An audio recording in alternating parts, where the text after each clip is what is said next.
This conference will now be recorded.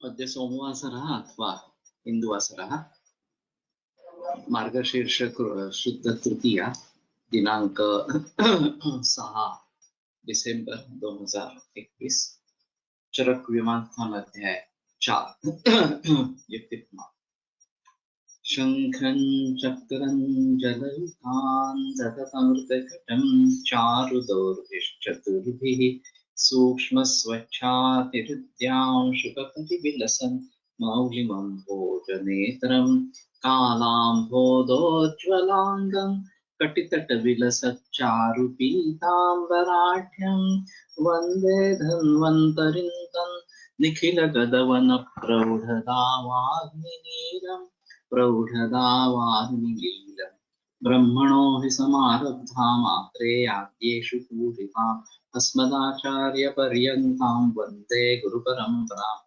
आयुर्वेदरतं वन्दे माधवाख्यं महागुरुम् आयुर्वेदामृतं सर्वं शिष्येभ्यो यः प्रदत्तवान् द्रष्टाज्ञानी दृष्टकर्मा कृतकर्मा तथैव च अध्यापको विश्वश्रेष्ठो महान् संशोधकस्तथा गुणैरेतैः समुदितैः यत्कार्यं प्रतनोति सः समृद्ध्यर्थं हि कार्यस्य वयं नु प्रयतामहे सरस्वत्यै नमो यस्याः प्रसादात् पुण्यकर्मभिः बुद्धिदर्पणसङ्क्रान्तं जगदध्यक्षमीशते आत्रेयं प्रथमं वन्दे आयुर्वेदजगद्गुरुम् आयुर्वेदामृतं सर्वं गृहीत्वा हि सुरेश्वरात् अग्निवेशादिकेभ्यो यत् प्रयच्छत् मुनिसत्तमः प्रथमं तन्त्रकर्तारम् अग्निवेशं नमाम्यहम्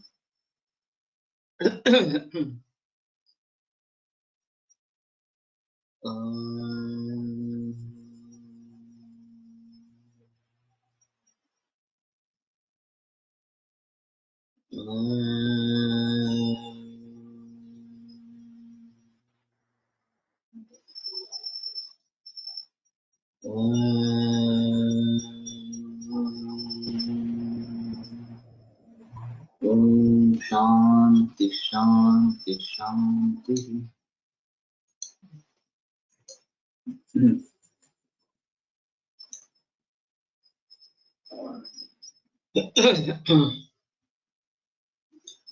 प्रत्यक्षं तो खलु तत् यत् स्वयं इंद्रियैः मनसा च उपलभ्यते। तो प्रत्यक्ष वो है जो खुद इंद्रियों से या मनसा मन के द्वारा जिसका ग्रहण किया जाता है। और इसके बारे में काफी बहस सूत्रस्थान 11वें अध्याय में आके गई है। आत्मेन्द्रिय मनोर्थानां सन्निकर्षात् प्रवर्तते व्यक्ता तदात्मया बुद्धि प्रत्यक्षं सा निरुच्यते, इस प्रकार से।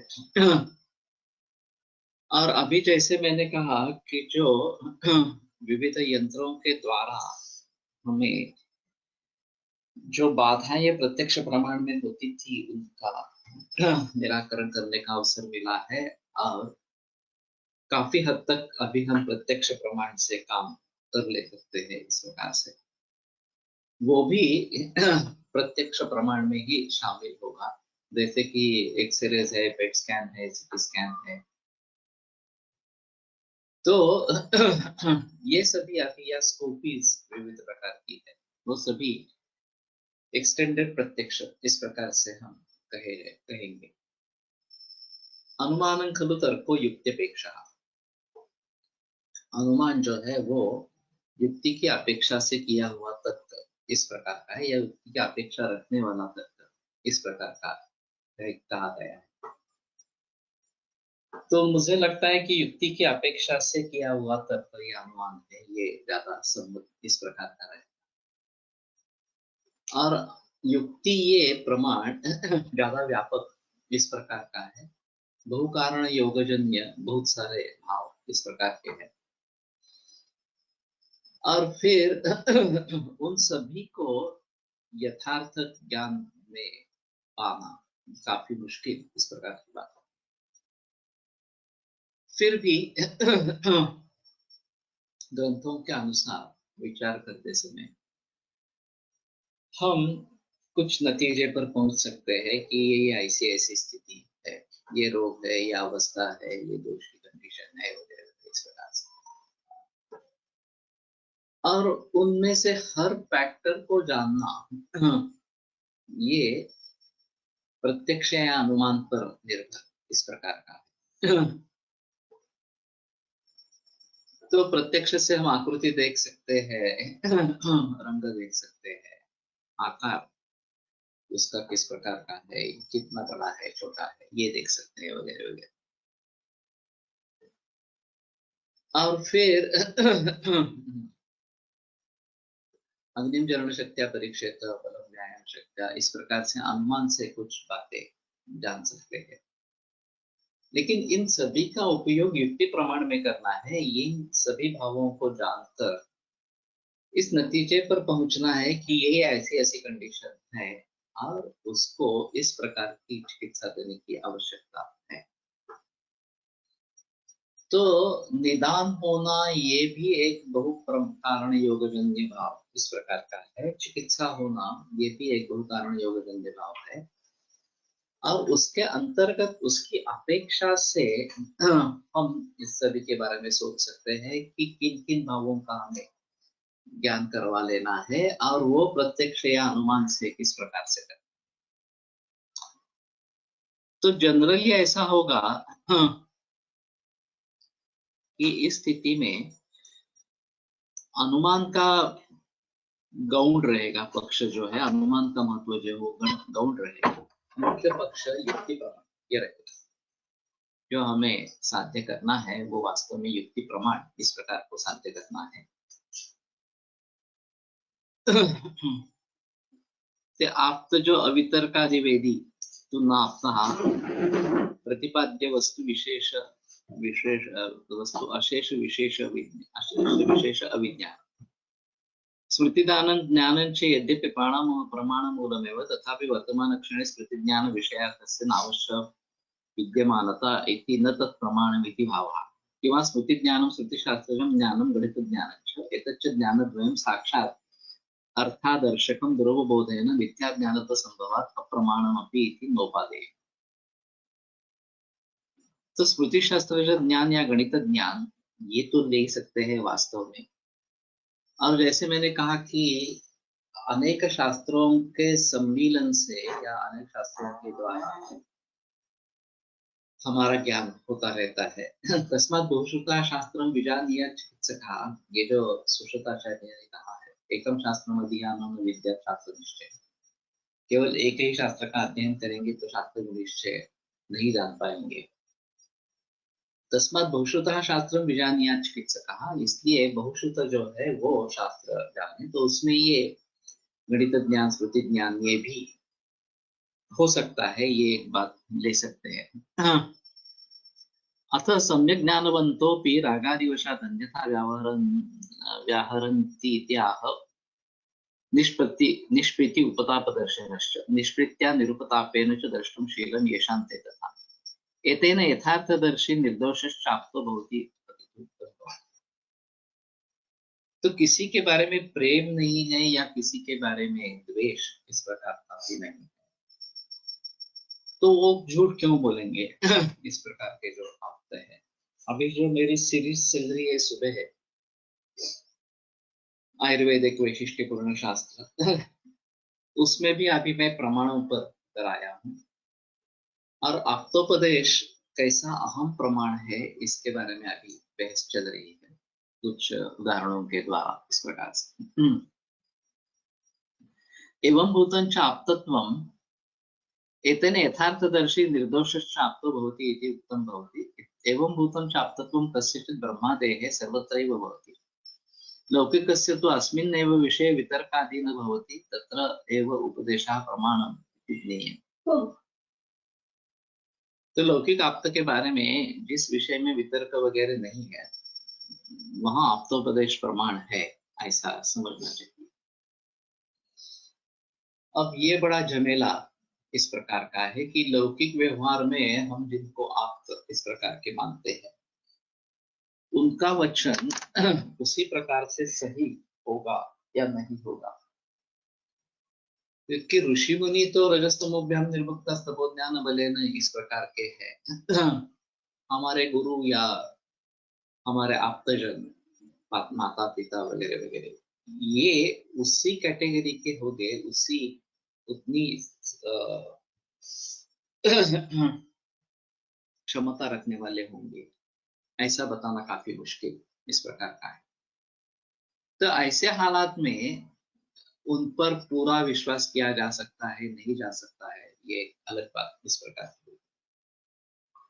इसलिए ब्रह्मा से जो ज्ञान परंपरा चल आई है, उसी ज्ञान परंपरा को आत्मोपदेश के रूप में स्वीकार करना ये ज्यादा बेहतर इस प्रकार का। अब जैसे मैंने कहा कि उसमें भी गलतियां हो सकती है, ऐसा नहीं है कि नहीं होगी इस प्रकार से, क्योंकि ये सब हस्तलिखित फॉर्म में हमारे तक आया है, हम तक आया है, और उसमें गलतियां घुस सकती है, लेकिन ये उतनी ज्यादा नहीं है। ये एक महत्वपूर्ण है, और कम से कम हमें उन्हें पढ़ तो लेना चाहिए कि ग्रंथों में क्या लिखा है, ये हमें पहले पढ़ तो लेना चाहिए। अगर ऐसा हुआ कि ग्रंथों में जैसा लिखा है वैसा हो नहीं रहा, तो ये समझ पाना है कि हमारे समझने में कुछ गलती हुई है, हमारे प्रयोग में कुछ गलती हो रही है, और इसलिए ये नहीं हो रहा। तो हमें गलती को सुधारना है, ऐसा नहीं कहना कि ये झूठ है। तो हमारी समझ अच्छी हो जाए इसके बारे में प्रयास करें, या फिर क्रिया में कुछ बदलाव लाना जरूरी है तो वो बदलाव लाएंगे, ताकि हमारी भूल कम हो जाए और हमें जो कहा गया है उसी प्रकार से उसके निष्कर्ष मिले, उसी प्रकार से उसका अनुभव मिले।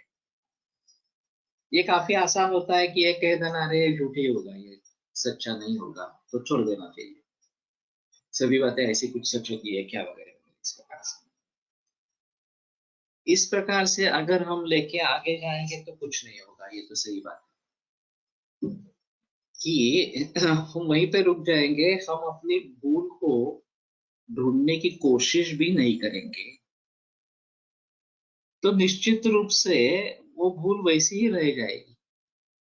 अगर हम समझ पाएंगे कि अरे हमारी कुछ गलती हो सकती है, हमारा समझना ठीक नहीं है, तो ही हम उसको ढूंढने का प्रयास करेंगे, तो भी हम उसको सुधारने का प्रयास करेंगे, और फिर यशस्विता मिलेगी। मैंने एक उदाहरण शायद शेयर किया था, आज फिर से दोहराता हूँ कि पुंसवन के लिए किसी ने विषय लिया था। ये काफी पुरानी बात है, अभी तो मुश्किल है इस प्रकार का विषय लेना एमडी करने के लिए, और उसके गाइड थे भावी साठे सर। तो उन्होंने अखबार में एक लेख छपवाया कि मैं इस प्रकार का काम कर रही हूँ, और जो दंपति इच्छित मनोवांछित संतति चाहते हैं, लड़का हो या लड़की, जो भी हो, वो संपर्क करेंगे। तो वेटरनरी फील्ड से इस लेख की उपहास करने वाला एक लेख पब्लिश हो गया, और उन्होंने कहा ये तो सब मूर्खता है, जब ये शुक्र शोणित संयोग हो जाता है, जाइगोट फॉर्म हो जाता है, तभी लिंग निश्चित होता है, बाद में उसको बदलने का कोई संबंध ही नहीं है इस प्रकार से। और ये लोगों को फंसाना है वगैरह इस प्रकार से। ये आया था वेटरनरी फील्ड से। तो ये जाकर उस डॉक्टर को मिले, और उनको पूछा कि आपने देखा है क्या। तो बोले कि देखने का कोई सवाल ही नहीं है, कोई कारण ही नहीं है, ये तो ऐसा ही है इसमें। फिर भावी साठे साहब बहस करते रहे, आपने देखा है क्या, मेरे सवाल का जवाब दो, आपने खुद करके देखा है क्या। तो उनको मान्य करना पड़ा, तो ये तो कोई सवाल ही नहीं है हमने कुछ करने का इस प्रकार का, तो हमने नहीं किया है। तो बोले बगैर कहिए, आप मत कहिए कुछ, आप पहले कीजिए और फिर बोले इसके बारे में। तो अंततः वो राजी हो गए कि ठीक है, लेकिन वो बोले कि हम रैबिट्स में करेंगे। और रैबिट के बारे में ऐसा है कि नेचुरल जो उनका प्रजनन है उसमें 37 फीमेल और 63 मेल इस प्रकार का प्रजनन होता रहता है। और बोले हमें तो प्रयोग के लिए रैबिट चाहिए, तो हमारे लिए काफी मुश्किल बात हो जाती है। आपका ये कहना अगर सही है तो हम प्रयोग कर सकते हैं। हमारा कहना क्या है, ऋषि मुनियों का कहना, हमारा कहना नहीं है कुछ इसके बारे में। और आप करिए, मुझे कोई इसमें केवल मानव के लिए ये है ऐसा मुझे नहीं लगता। लेकिन वो आपको फीमेल रैबिट को पकड़ कर उससे बाएं नाक में ये डालना पड़ेगा वटशुंड का जो है वो। और करके नतीजा बताओ हमें क्या हुआ। तो 6 महीने के बाद जब नतीजे निकल आए तो परिणाम ऐसा होता है कि 53 मेल और 47 फीमेल इस प्रकार का आ गया। और वो चौंक गया डॉक्टर। तो बोले कि नहीं, हमें आगे प्रयोग करके देखना चाहिए, ये मुझे नहीं लगता कि इस प्रकार से होगा। साठे सर ने बोला बोला कि ठीक है, मैंने आपको इतना ही कहा था कि आप करके देखिए फिर बोलिए, जब तक करेंगे नहीं तब बोलेंगे नहीं, इस प्रकार से। तो अगर आपको करना है तो करो, लेकिन बगैर बोले कुछ बोलने की, बगैर बगैर कुछ किए कुछ बोलने की हिम्मत मत करो, इस प्रकार से। अब मैं भी इसको ज्यादा प्रसिद्धि नहीं देना चाहता, क्योंकि इस प्रकार से होने से ये निसर्ग में हम दखल अंदाजी करेंगे और उसका अंजाम बुरा इस प्रकार का होगा।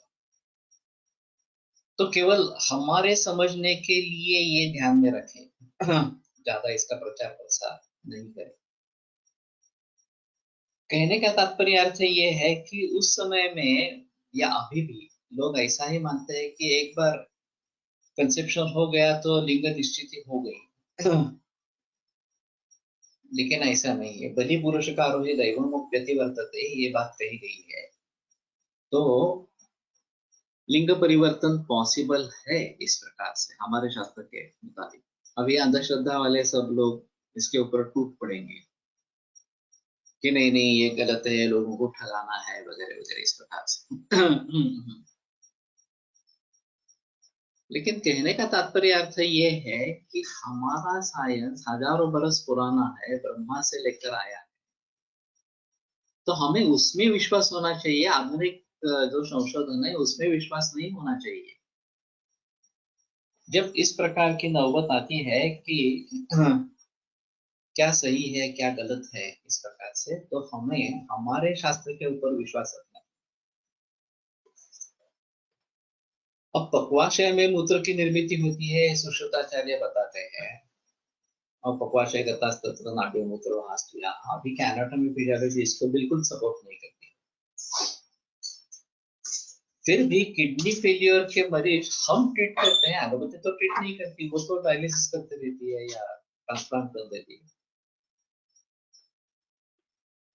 तो हमारी शुरुआत अन्नव स्रोत से, उदक स्रोत से होती है, और फिर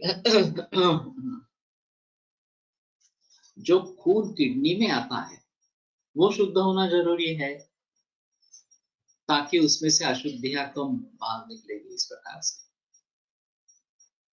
और ये विशुद्धि कब से होती है, कैसे होती है? तो ये देह कालो साप्नानाम विधिर्य प्रकाशिता विधिना पुनरुक्तं दातुं शुद्धं भवति देहानां देश कालोक साप्नानाम विधिर्य प्रकाशिता, वहां से हमारी शुरुआत है।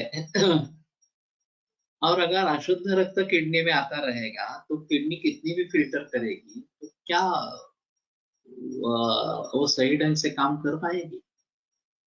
जहाँ रॉ मटेरियल ही गलत है, वहां किडनी का फंक्शन कितना भी अच्छा हो वो बिगड़ने ही वाला है इस प्रकार से। तो इस बात को हम कब ध्यान में लेंगे? और उसके लिए देश काल साथ में विधि बताया गया है। अग्नि के बारे में कहा गया है, जाठर अग्नि के बारे में, उदक स्रोतस के बारे में कहा है। अगर हम मानकर चलते हैं कि नहीं नहीं ये तो सब झूठ है, पक्वाश में मूत्र के निर्माण का निर्माण होता है, द्रवकिट्ट मूत्र है, घनकिट्ट पुरीश है वगैरह वगैरह, ये सब बकवास है इस प्रकार से। बस मॉडर्न मेडिसिन कहता है कि किडनी में खून जाता है, वहां से फिल्टर होकर मूत्र की निर्मित होती है, वही सही है इस प्रकार से। तो हम कभी इसके बारे में सोचेंगे ही नहीं। अन्नव स्रोतस, उदकव स्रोतस, दिनचर्या, ये देश काल उपसात्म विधि, अग्नि वगैरह वगैरह के बारे में कुछ सोचेंगे ही नहीं। तो अभी के किडनी फेलियर के पेशेंट्स में हम किडनी को लेकर सिर्फ मेद का ज्यादा से ज्यादा विचार करेंगे कि मेदोवसुतुस्कम मूलस्थम दुःख है, तो मेद के बारे में कुछ सोचना है इस प्रकार से, तो ये अधूरा रहेगा। सभी भावों को ध्यान में रखकर अगर हम आगे बढ़ने की कोशिश करेंगे तभी हमें सफलता प्राप्त होगी। तो अवयवों का रोल कितना है, ये देशकाल अवकाशात्म का रोल कितना है, अग्नि का रोल कितना है, उदक व स्रोतस का रोल कितना है, शरण निदागाभ्याम पिबेत स्वस्थोपि चाल्पशः, ये जो पानी के बारे में निर्बंध बताया गया है उसको हम कैसे समझेंगे। और हाइड्रोथेरेपी आई है कि बहुत ज्यादा पानी पियो वगैरह इस प्रकार से बता देते हैं। तो इसका कारणत्व है किडनी फेलियर में, ये हम कैसे समझेंगे। तो कहने का तात्पर्य अर्थ ये है कि अगर हम हमारे शास्त्र के ऊपर विश्वास रखेंगे कि पक्वाशय गतास्तत्र या नाट्यमूत्रवासा और सूक्ष्मत्वान्नोपलभ्यन्ते मुखान्यासं सहस्रशः, ये बात कही गई। तो योगी लोगों को ये प्रत्यक्ष होता होगा, हमारे लिए प्रत्यक्ष नहीं हो रहा है इस प्रकार। समुद्र औदकानां भावानां, ये जो उदाहरण उसके लिए दिया गया है वो भी हम समझ नहीं पाएंगे। तो पहले हमें हमारे ग्रंथों के वचनों पर विश्वास रखना चाहिए कि ये बात ग्रंथों में कही गई है, उसको हमें आगे लेकर चलना। मॉडर्न मेडिसिन जो भी कुछ कह रही है वो अपने अपने हिसाब से कह रही है, उनकी सीमा ये है, उनके समझने की सीमा ये है, और उनके समझने की सीमा ये है, ये बात हमें पहले ज्ञात होनी चाहिए कि वो जो कुछ कह रहे हैं वो बाबा वाक्यम प्रमाणम इस प्रकार से पूरी तरीके से ग्राह्य है या सच है, ऐसा मानकर नहीं चलेंगे, क्योंकि इसमें तो काफी बहस की जाती है। अभी कोविड-19 में जो भी अनुभव हमने लिए हैं मॉडर्न मेडिसिन के बारे में, कि क्या एक्चुअल कारण है और क्या उपाय है इसका, इसमें जो विभिन्न मत प्रवाह अभिव्यक्त हुए हैं, फार्मेसी का रोल क्या है, वैक्सीनेशन का रोल क्या है, अस्पताल में दाखिल करने का रोल क्या है, आईसीयू मैनेजमेंट का रोल क्या है, ये सब हमारे सामने स्पष्ट रूप से है अभी। फिर भी हम उस पर विश्वास करेंगे, एलोपैथी पर विश्वास करेंगे, और हमारी बातें जो है कि ज्वर है, वात कफ ज्वर या कफ वात प्रधान ज्वर इस प्रकार का है, लंघन करना जरूरी, ये छोड़ देंगे, ये तो मूर्खता रहेगी। कि हमारे ग्रंथों में जो दिया गया है, हमारा जो कुछ भी निदान है, उसको हम कैसे टालेंगे, ये तो नहीं हो सकता। तो हम मूर्खता कर रहे हैं कि उनके बहकावे में आ रहे हैं इस प्रकार से। तो हमें इस सभी के बारे में बहुत सजग होना जरूरी है, और उसके लिए पहला है कि हमें हमारे ग्रंथों पर विश्वास होना बहुत जरूरी इस प्रकार का है। केवल ये है ये वैद्य इस प्रकार के काम कर रहा है तो वो दे देंगे, ये बात नहीं होगी वास्तव में। हमें ये देखना चाहिए कि अब की अवस्था में क्या देना उचित है, लक्षण क्या है, अवस्था क्या है, दोष कौन से है, इन सभी बातों को ध्यान में रखते हुए हमारी चिकित्सा का धोरण निश्चित करना जरूरी इस प्रकार का हो। और जो वाग्भट ने बात कही है कि आयुर्वेदोपदेशेषु विधेय परमादरः, पाठ अवबोध अनुष्ठान इस प्रकार से, उसके ऊपर टीका लिखी गई है। तो इन बातों को ध्यान में रखते हुए हमें आगे बढ़ना है। तो सबसे अहम मुद्दा है कि हम खुद अपने शास्त्रों को पढ़ें, भली भांति समझ लें, उनका प्रयोग करें, उन पर विश्वास रखें, उनके बारे में आत्यंतिक आदर मन में रखें, तभी हम विचलित नहीं होंगे। और जितना भी नया संशोधन आता रहे वगैरह वगैरह इस प्रकार से, फिर भी वो हमारे शास्त्र से सुसंगत है तो ही उसके बारे में सोचेंगे, नहीं तो हमारे शास्त्रों में जो लिखा गया है उसको ही आधारभूत इस प्रकार का मानेंगे। तो ये बात नहीं हो रही क्योंकि हमारे ही शास्त्र के ऊपर विश्वास नहीं है, हमारे ही वचनों पर विश्वास नहीं है, और हम उन बहकावे में आ जाते हैं, अरे नहीं, मूत्र का और पक्वाशय का कोई संबंध नहीं है, मूत्र का और किडनी का ही संबंध है। तो इन बातों को ध्यान में रखना है, इनसे बच के रहना है। ये एक अहम मुद्दा इस प्रकार का है। तो इसीलिए जो अभी व्यावहारिक आप है, हमारे गुरु है या माता पिता वगैरह है, तो उनके बारे में सोचना है कि कदाचित इसमें काम क्रोधादि विकारों का संबंध हो सकता है, वो पूरी तरीके से आप तो नहीं हो सकते, उनका कहा झूठ हो सकता है, लेकिन ये बात ब्रह्मादि से प्राप्त जो ज्ञान है उसके बारे में नहीं है, उन दोनों में अंतर करना है। और वैसे आर्किमिडीज न्यूटन को भी हम इस प्रकार से मान सकते हैं कि वो आदमी है अंततः इस प्रकार से। वाग्भट ने जो कहा, ऋषि प्रणीते प्रीतिश्चेन मुक्त्वा चरक सुश्रुतो भेदाद्यः किं न पठ्यन्ते तस्मात् ग्राह्यं सुभाषितम्। अगर ऋषि प्रणीत है इसीलिए हमारी भक्ति है, हमारा आदर है, तो भेड़ वगैरह को क्यों नहीं पढ़ा जाता? तो तस्मात् ग्राह्यम सुभाषितम को मतलब है कि सुभाषित ग्राह्य है, किसी के किसी से भी आए। अब इस प्रकार के रजस्तमोभ्याम निर्मुक्त आप तक पाना काफी मुश्किल है व्यवहार। मैं ऐसा नहीं कहूंगा कि होंगे ही नहीं इस प्रकार से, लेकिन काफी मुश्किल इस प्रकार की बात है। और जहां वो कहेंगे कि नहीं मुझे मालूम नहीं है, वहां मालूम नहीं है, बस इतना ही सही इस प्रकार का।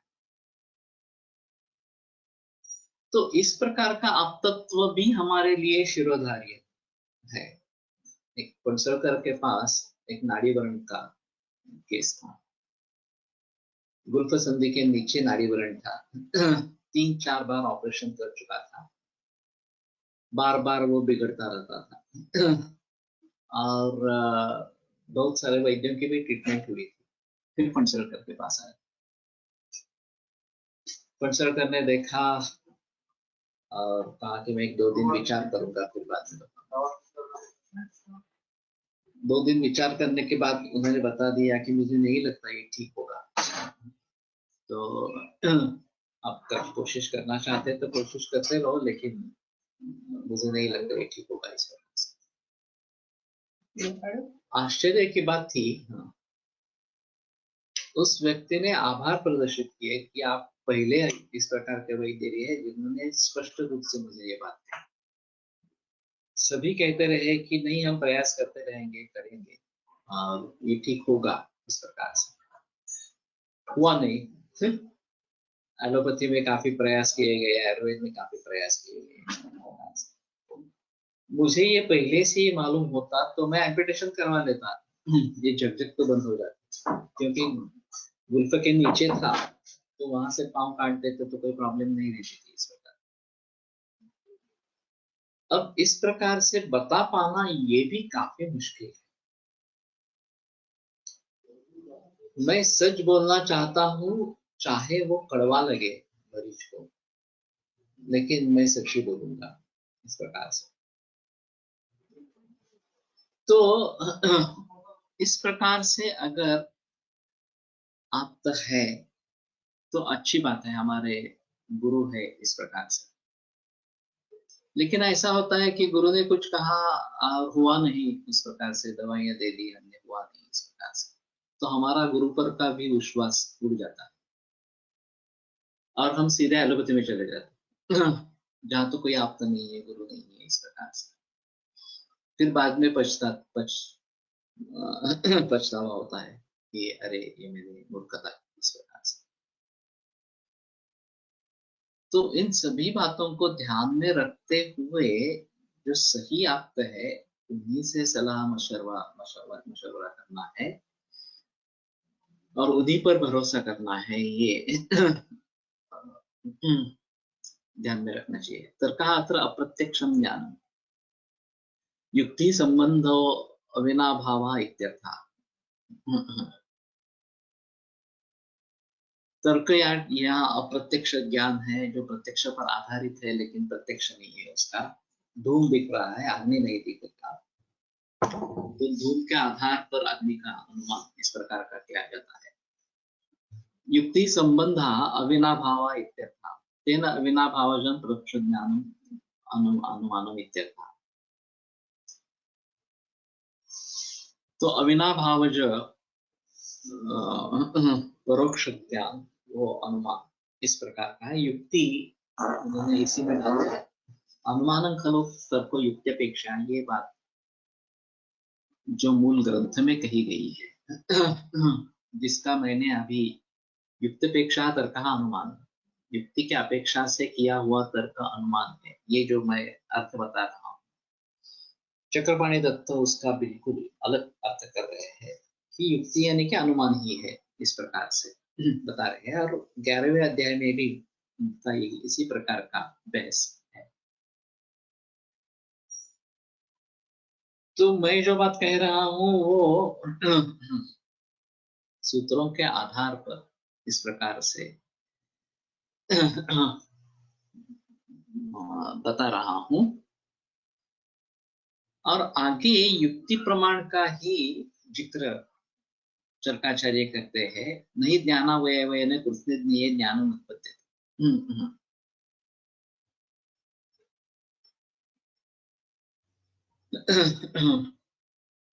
तो ज्ञानावयव से कृष्णज्ञेय जो है, जो सभी जानने की चीजें हैं उनके बारे में ज्ञान नहीं हो सकता इस प्रकार। त्रिविधेन खलु अनेन ज्ञान समुदायेन पूर्वं परीक्षा रोगम सर्वथा सर्वम अथ उत्तर कालम अध्यवसानम अदोषम। इस प्रकार के 3 ज्ञान समुदाय से पहले परीक्षा करके रोग की, सर्वथा सर्वम अथ उत्तर कालम, सभी तरीके से और पूरा ज्ञान प्राप्त करने पर ही अध्यवसानम अदोषम भवति, जो हम निश्चय करेंगे वो निर्दोष इस प्रकार का, जिसमें दोष नहीं रहेगी। नहीं ज्ञानावयवेन कृष्णज्ञेय ज्ञानम् उत्पद्यते, ये बहुत अहम मुद्दा है। इसी के आधार पर एलेक्सिस कैरल को मैन द अननोन इस किताब के लिए नोबेल पारितोषिक प्राप्त हुआ 70-80 बरस पूर्व, कि जिन उपकरणों के द्वारा हम मानव को समझने की कोशिश कर रहे हैं, मनुष्य को समझने की कोशिश कर रहे हैं, वो उपकरण ही अधूरे हैं तो आप कभी भी मानव को समझ नहीं पाएंगे। एलोपैथी जो है, आधुनिक विज्ञान जो है, वो कभी भी एलोपैथी की समझ नहीं पाएगा, मानव को समझ नहीं पाएगा। ये उनका सिद्धांत था मैन द अननोन इस किताब में, और उसको नोबेल प्राइज मिल गए। तो नहीं ज्ञानावयवेन कृष्णज्ञेय ज्ञानम् उत्पद्यते, कृष्ण जो जानने की चीज है उसके बारे में केवल ज्ञानावयव से, कुछ कुछ अंशों से ज्ञान नहीं। अभी एक अहम मुद्दा इसमें ऐसा है कि सभी का ज्ञान एक साथ हो पाना मुश्किल है, या पॉसिबल है या नहीं, शक्य है या नहीं, इस प्रकार से हमारे ऊपर ये सभी मर्यादाएं हैं। ये शांतिकालम अमलम ज्ञानम अव्याहतम सदा, ये आत्मों के बारे में सच है, लेकिन हमारा तरीका क्या है? हमारा तरीका एक एक चीज को ज्ञान उसका ज्ञान करते रहना, और फिर पूरे का ज्ञान हो जाना, पूरे का पूरा ज्ञान हो जाना, ये हमारी प्रक्रिया रहेगी। तो सभी ग्रंथ बार बार पढ़ते रहेंगे और समझते रहेंगे, प्रैक्टिस में लाते रहेंगे, तो शायद किसी के बारे में पूरा ज्ञान इस प्रकार का हो जाए, लेकिन ये काफी मुश्किल इस प्रकार का है। तो हमारा तरीका तो यही है कि बार बार पढ़ते रहना, प्रयोग करते रहना इस प्रकार से।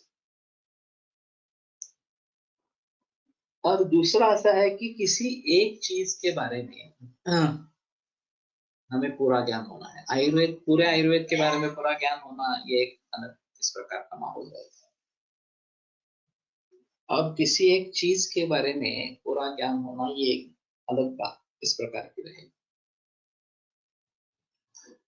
अब जब मैंने सोचा कि मुझे आयुर्वेद ग्रंथों से समझना है,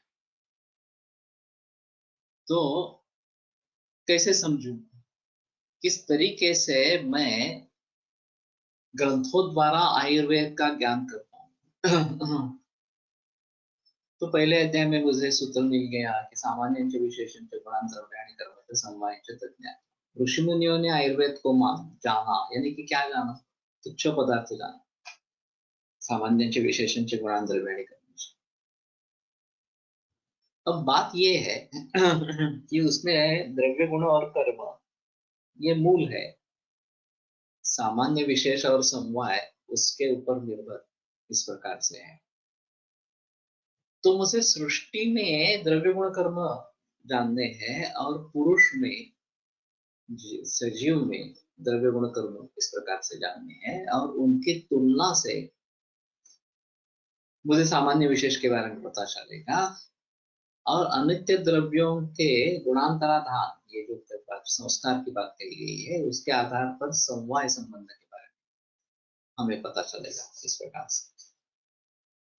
जो न्याय वैशेषिकों के अनुसार नित्य है, लेकिन चरक के अनुसार नित्य पदार्थों में, नित्य द्रव्यों में समवाय संबंध नित्य है, अनित्य में वो नित्य नहीं है, नहीं तो गुणांतराधार नहीं हो पाएगा,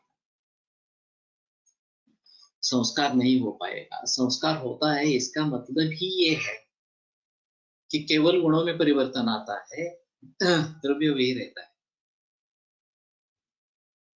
ताजा दूध धारोष्ण, ठंडा हुआ गर्म किया हुआ, फिर भी दूध ही है। ताजा ये धारोष्ण जो है वो अमृतोपमा है, ठंडा हो जाने के बाद गुरु हो जाता है, फिर गर्म करने से लघु होता है, लेकिन दूध ही है इस प्रकार से। तो ये बड़ा मुद्दा रहेगा कि इस प्रकार से इन सभी को समझ पाना। और ऐसे हालात में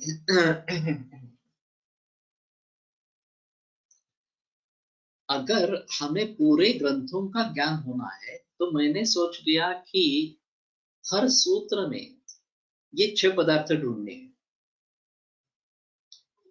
कितने पद है हर सूत्र में, उन पद में से हमें उन पदों से कौन से पदार्थ हमारे हमें ज्ञात होते रहे हैं। तो आहार वर्ग है, ये द्रव्य है, और स्वास्थ्य के लिए उसका विचार आवश्यक है। औषधि द्रव्य है, चाहे वनस्पति पेड़ पौधे हो, प्राणी जो हो, या इस प्रकार खनिज हो। तो सृष्टि में पाए जाने वाली ये सब पदार्थ द्रव्य गुण कर्म के हैसियत से सृष्टि विशिष्ट हम समझ लेंगे। और शरीर, इंद्रिय, मन, आत्मा, ये 4 द्रव्य है। तो उनके गुण कर्मों के बारे में सोचेंगे, और ये सृष्टि वाले गुण, द्रव्य गुण कर्म, और सजीव के द्रव्य गुण कर्म, इनके तुलना से हमें सामान्य विशेष ये मिल जाएंगे। तो दूध गुरु, शीत, स्निग्ध, मधुर इस प्रकार का है, और इसलिए उसी गुण वाला जो कफत दोष है उसको वो बढ़ावा देता है। मरीच रुक्ष, उष्ण वगैरह इस प्रकार का है, कटु रसात्मक है, तो कफ के विपरीत गुणों का है, इसलिए वो कफ का शमन कर देता है, कफ का नाश करता है। तो इन सामान्य विशेषों का ज्ञान हमें कंपैरिजन से, तुलना से इस प्रकार के हो जाएगा।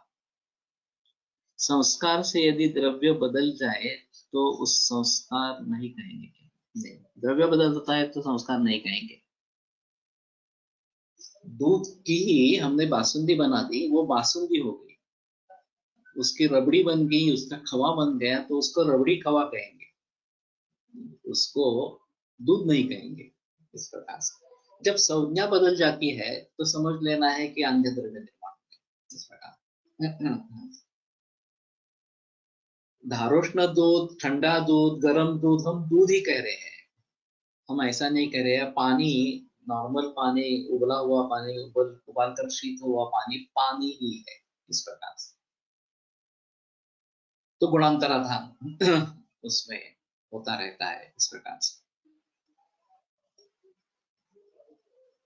तो इसके आधार पर प्रातिपदिक कोश की नींव रखी गई कि हमें हर सूत्र से पदों को लेना है, उसके प्रातिपदिक क्या है ये देखना है, और उन प्रातिपदिक का उसी सूत्र में दूसरे प्रातिपदिकों से किस प्रकार का संबंध है ये देखना है।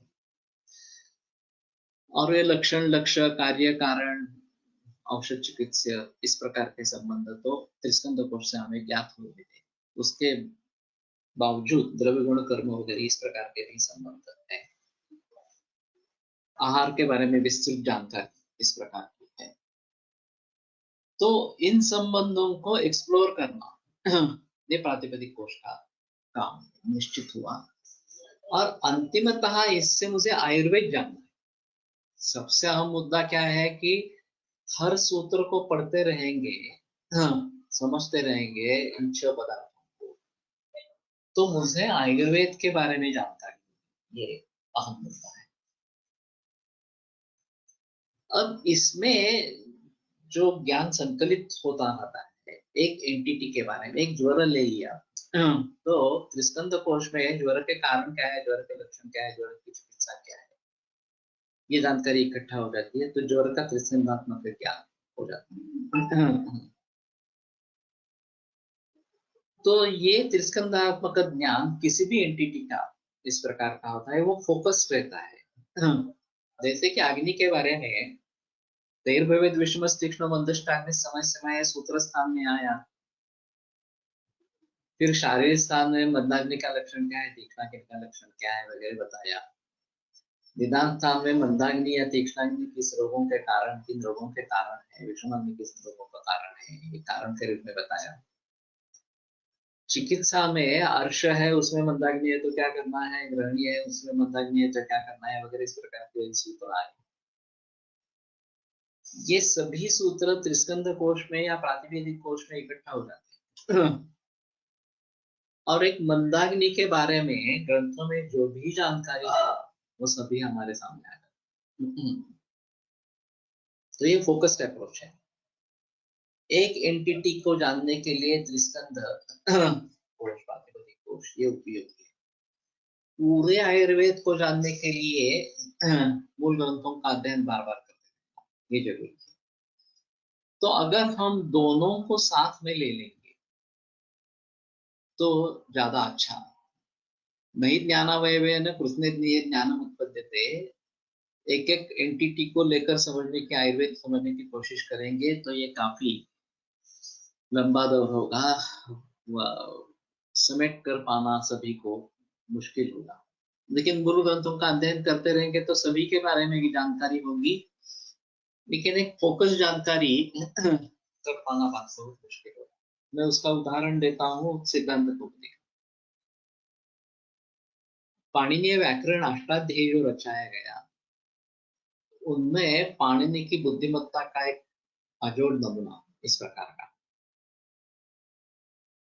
एक तो ये शिव सूत्र जो बताए गए वो मानते हैं परंपरा की, उसको डमरू के नाद से उनको ये मिले, शंकर के कृपा प्रसाद से प्राप्त हुए, इसलिए उनको शिवस्मित्र इस प्रकार के कहते हैं। इसके आधार पर आदिरंतेन संहिता से लेकर प्रत्याहार वगैरह इस प्रकार से, और इसमें काफी संक्षेप आ गया। अनेक वर्णों को अगर कुछ कार्य करना है तो ये सब बताने के बजाय अगर हम अक कहेंगे, अण कहेंगे वगैरह वगैरह, तो उसमें जो वर्ण शामिल होंगे उसके बारे में हम अच कहेंगे तो स्वर आ जाएंगे, हल कहेंगे तो व्यंजन आ जाएंगे, इस प्रकार की बात होगी। फिर भी आगे चलकर सपात सप्ताह ध्येय और त्रिपादी, ये पाणिनि का बुद्धि कौशल्य का अपूर्व नमूना। अष्टाध्यायी में 8 अध्याय है, 7 अध्याय और एक पहला पाद, 8वें अध्याय का पहला पाद एक जगह, और बाकी 3 पाद दूसरा विभाग, इस प्रकार से। और 8-2-1 पर 8वें अध्याय के दूसरे पाद में पहला जो सूत्र है पूर्वोत्तरा सिद्ध, इस प्रकार से। सपाद सप्ताध्यायी प्रति त्रिपादी असिद्ध, त्रिपाद्याम अपि पूर्वं प्रतिपरम शास्त्रम असिद्ध। तो एक रचना पाणिनि ने रखी है सामने कि सपाद सप्ताध्यायी के लिए त्रिपादी में जो सूत्र बताए गए हैं वो असिद्ध है, उनके लिए वो कार्य हुआ ही नहीं, उनको मालूम ही नहीं इस प्रकार का कार्य हुआ। और सिर्फ यही बात नहीं, त्रिपादी में भी पूर्व सूत्र को पर सूत्र मालूम नहीं है, और आखिरी सूत्र ओ इस प्रकार का है, विवृतम अनुद्य संवृतो नयन विधीयते। प्रक्रिया दशा में अ जो है वो विवृत माना गया, और प्रयोगावस्था में वो संवृत है, लेकिन ये विवृत नहीं मानते तो तुल्य से प्रयत्न से वर्ण इस सूत्र के द्वारा उसके ऊपर ये नहीं होता, इस प्रकार के। अब ये जो कार्य वो अंतिम हुआ, लास्ट सूत्र है, वो किसी को भी मालूम नहीं है, किसी सूत्र को मालूम नहीं। तो ये बड़ा अजीब नमूना पाणिनि के बुद्धि चातुर्य का इस प्रकार का है।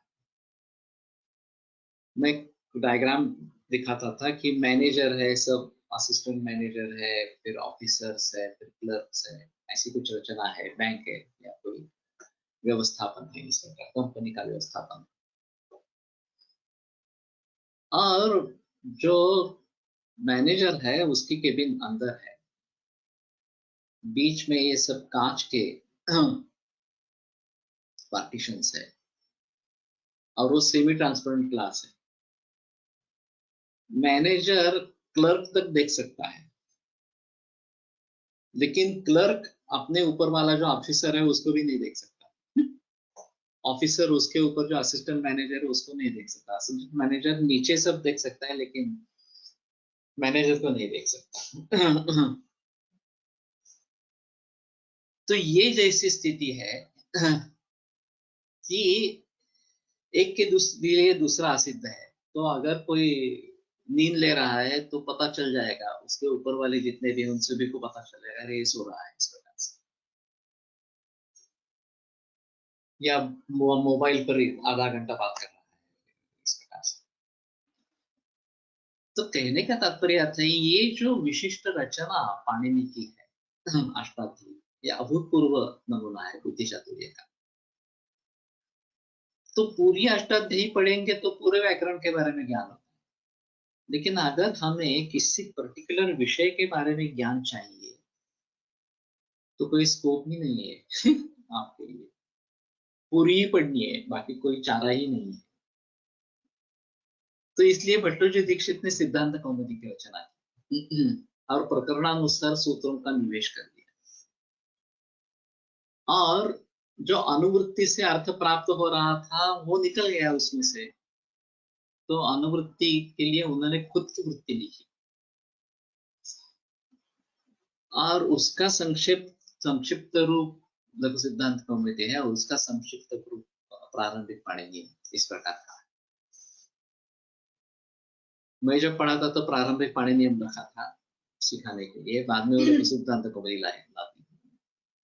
और जिन्होंने संस्कृत कुछ भी पढ़ा नहीं है उनके लिए ये सिद्धांत कौमुदी या प्रारंभिक पाणिनीय भी पढ़ाना काफी मुश्किल है। बाकी सिद्धांत कौमुदी की तो बात छोड़ो, मैंने सिद्धांत कौमुदी पढ़ी है एमए के लिए, कंठस्थीकरण भी काफी उसका किया है। लेकिन 4000 सूत्र है सिद्धांत कौमुदी में। तो एक फोकस्ड अप्रोच कि हमें विशिष्ट न्याय के बारे में जानकारी चाहिए। मुझे सिर्फ संज्ञा प्रकरण मालूम होना चाहिए, मुझे सिर्फ समाज सीखना है, मुझे सिर्फ विभक्ति अर्थ सीखने हैं वगैरह। तो सिद्धांत कौमुदी या लघु सिद्धांत कौमुदी अहम होता है। उसी प्रकार से मुझे सिर्फ अग्नि के बारे में जानना है तो त्रिस्कंद कोश या प्रातिपदिक कोश का कार्य अनूठा है। मुझे सिर्फ प्रकृति के बारे में जानना है, मुझे सिर्फ किसी एक विषय को ऋतुचर्या के बारे में जानना है, तो इसमें फोकस्ड अप्रोच होना है। वो त्रिस्कंद कोश के आधार पर हम देख सकते हैं, किसी रोग के बारे में देख सकते हैं।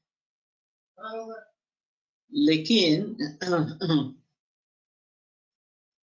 अगर हमें पूरे आयुर्वेद के बारे में ज्ञान कर लेना है तो हमें मूल ग्रंथों को ही बार बार पढ़ते रहना पड़ेगा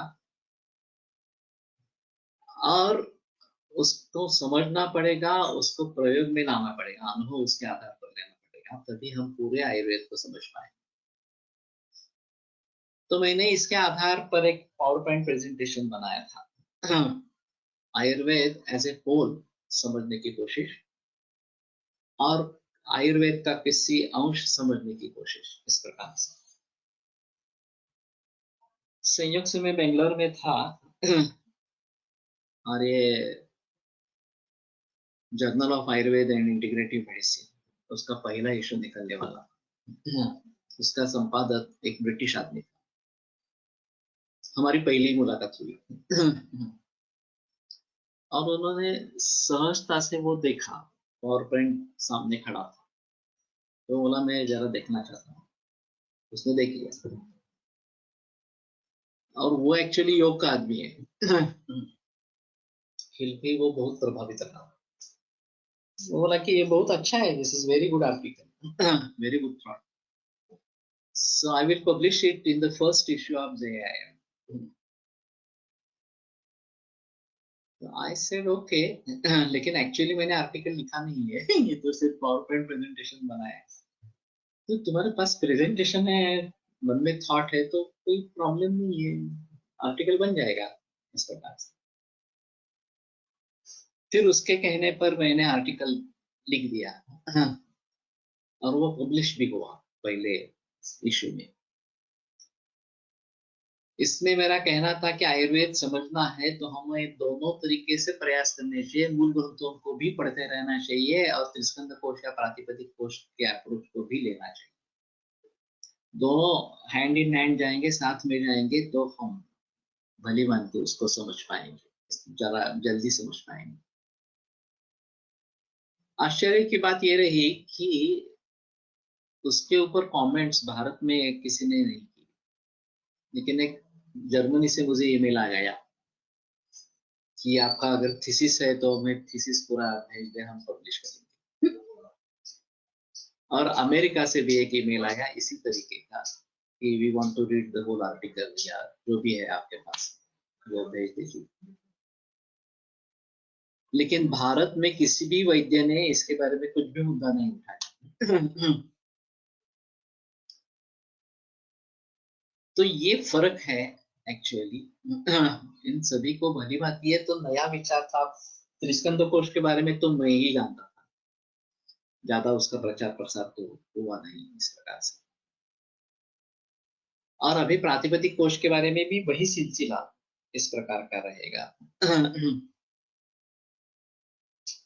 तो अभी तो हम दोनों के तरीके से काम कर रहे हैं, ये बात सही है।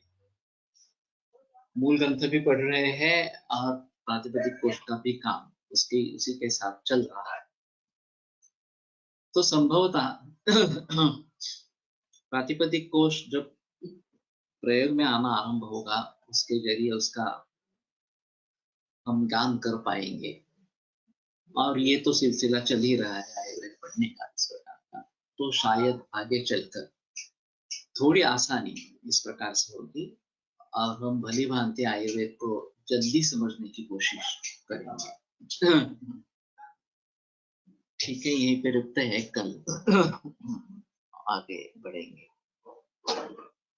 आयुर्वेद प्रकांडो निगदित इह हि शल्यतंत्र प्रधानः शीर्षेभ्यः शाश्वतोऽयं निखिलजनकृपा व्याप्तचित्तेन येन आयुर्वेदस्य वाञ्छन् पुनरपि भुवने ताञ्च सुष्ठु प्रतिष्ठां श्रेष्ठं धन्वन्तरिं तं प्रणमति च सदा वैद्यवर्गो हि नूनम् वैद्यवर्गो हि नूनम्।